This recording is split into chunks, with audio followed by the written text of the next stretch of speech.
Good morning, everyone. My name is MightyStream. Today is July the 17th. I'm brought to you by Hope Through Navigation, and this is our Hood Recovery Services. I'm excited to do the Just for Today in a meditation with you for July 17th. If you do need to reach out to me, please feel free to do so. You can reach me at recoveryofhope21@gmail.com. Okay, let's go ahead and get into this meditation. It is entitled Using Our Using Dreams. Do we fully accept the fact that our every attempt to stop using or to control our using failed? Basic text, page 19. The room is dark, your forehead is bathed in cold sweat, your heart is racing.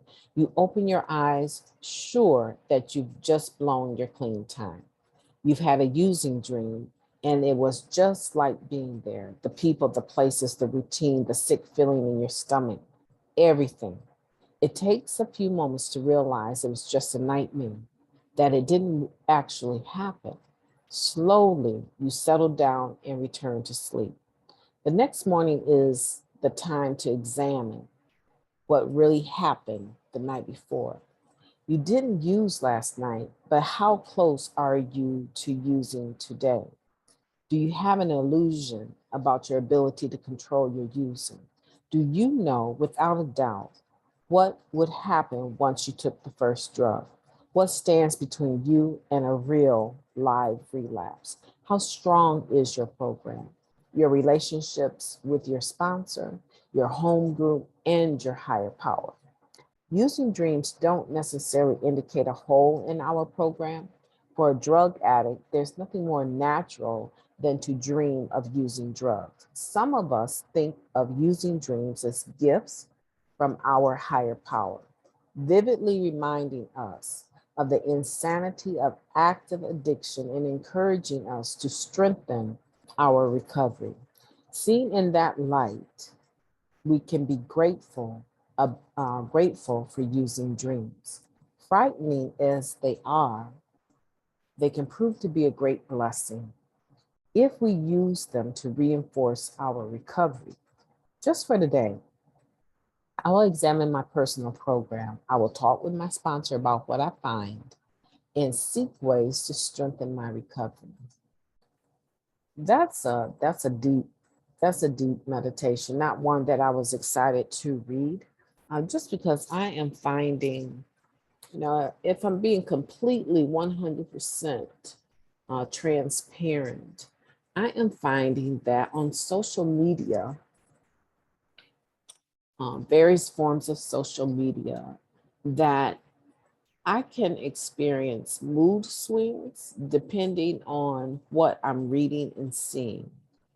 And today I was in prayer and I was saying, I like the opportunity to be able to do the Just for Today and the Spiritual Principle Day. And those are beneficial, not only for the people that do listen to them, but they're also beneficial for me. However, there are times when I find myself scrolling through reels because I find the reels to be funny on Facebook, or just through the news feed. And I find, depending on what I'm reading or whatever the topic is, that my mood will swing. And I was just telling God today that I'm going to spend as little time as possible on social media, because I feel that at the at the point where I am at in my recovery right now, it's not it's not going horrible or anything like that, but this just is not the time for me, with as busy as I am, for me to invite other energies that are not aligned with my energy. And a lot of times when a person has, back to the topic here, when a person has a using dream, if they will sit down and look at the dream, and I do encourage writing all dreams down, but if they would just take the time to review that dream, and then review what's going on in their life, just even the day before. What were you doing the day before? Who were you encountering the day before? Generally speaking, and I haven't had a using dream, gosh, I don't know how long. And I thank God for that. I don't I don't cower from them. If I had one, I would definitely do the same thing that I'm recommending. Right? Call your sponsor, call your network, journal the dreams before you even do any of that, right? And look at the part that you're playing and how your spirit man is roaming about picking up drugs in your dream life. Because generally speaking, it is somewhat symbolic, but it is symbolic and reflective on what's going on in your physical life. So a lot of times I would recommend a person write them down and then look at, just like they're saying here, what did you do the day before? The day before the dream, what actually was taking place in your life? The week before, what patterns or what compromises are you making in your recovery? What ball in recovery did you drop? What were you doing and you're no longer doing? What entryway have you given other people, right? That may not be aligned with your energy for recovery, right? And you have to take a look at that. Everything we do, when we talk about in Narcotics Anonymous, this being a spiritual program, not religious. And I'm taking my time why I say that because someone needs to hear this. This is not a religious program. Although the suggestions that are made in the rooms of recovery, in the literature of recovery, some people have made a religion out of them, right? They live this program religiously, right? This is not a religious program. This is a spiritual program. And people get afraid of the word spiritual because they, in their minds, relate it to church or to religion. And they need to understand that even if you never have gone to church, even if you've never had a religion per se that you practice, right? You have always been spiritual in nature. You cannot get away from the term spiritual in recovery. You can refuse to address it, but your spiritual being has been in existence as long as you've been alive. And the negligence, the unwillingness to focus on who you are spiritually, right, does not serve you at all. It doesn't serve the world. It doesn't serve you. It doesn't serve your friends, your network, because in essence, it's about your core values. And when you use a using dream to look at where there are gaps in your spiritual person and the life that you live, the things that you do, it can be very, very beneficial. The title, Using Our Using Dreams, I like that. I just really did want to focus on using dreams first thing in the morning while I'm having my coffee. But, you know, these topics are not always easy topics. We don't always embrace them, but they're very necessary. You know, I find that for me, just like with Facebook or any other social media, when I look at something on social media, I am making a connection between myself and it. I am attaching myself to that post.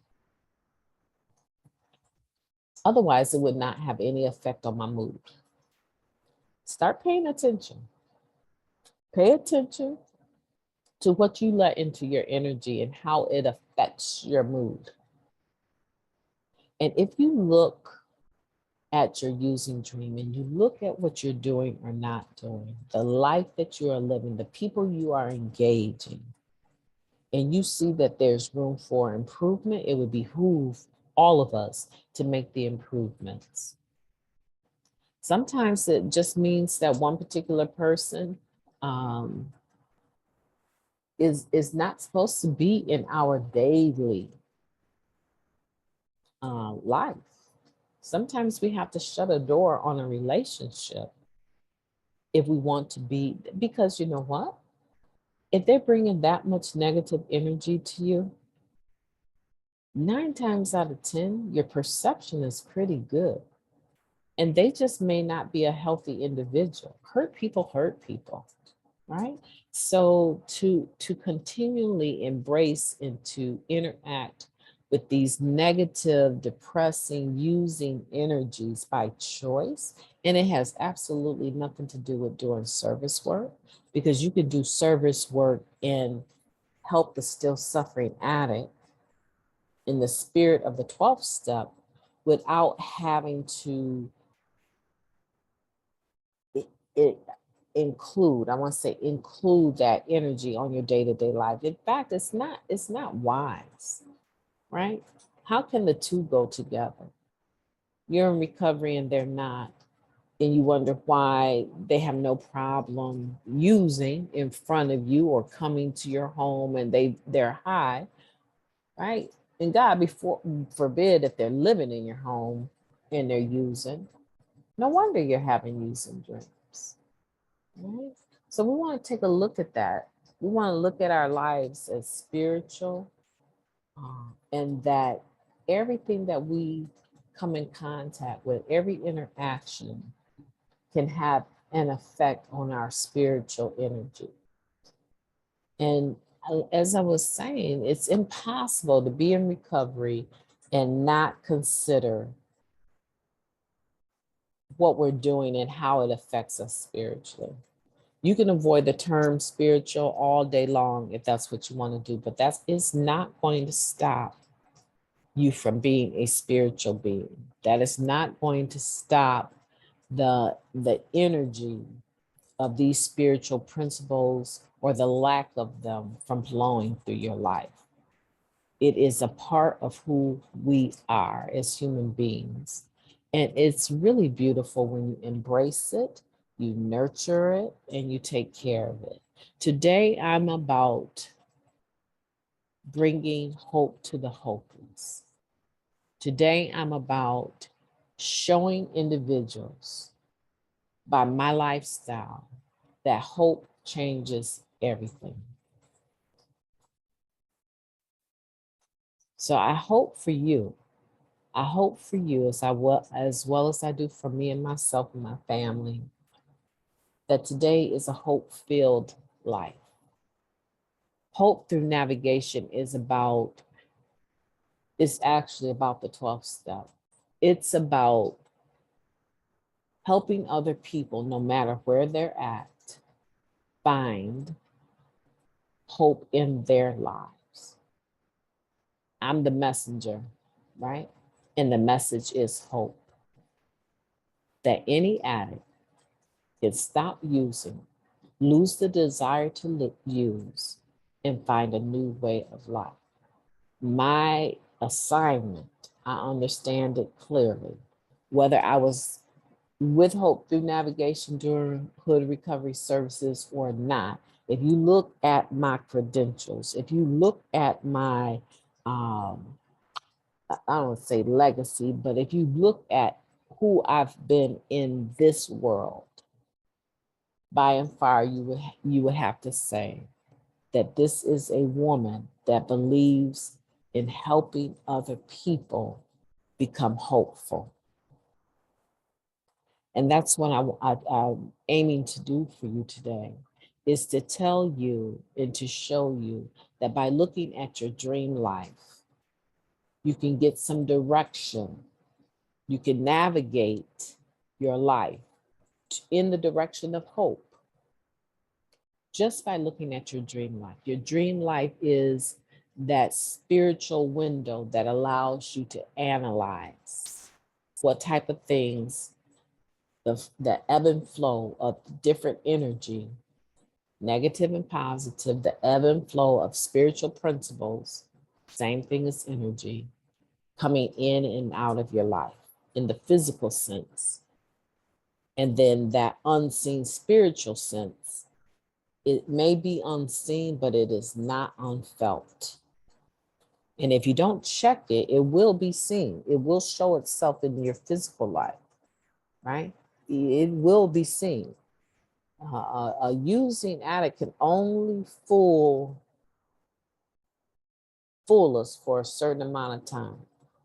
You can lie about using, but eventually, and not too far off in the future, you will start to spiral down in such a way where you won't be able to deny. You may be in denial, but the evidence will show that you are using, and people won't be bothered with you.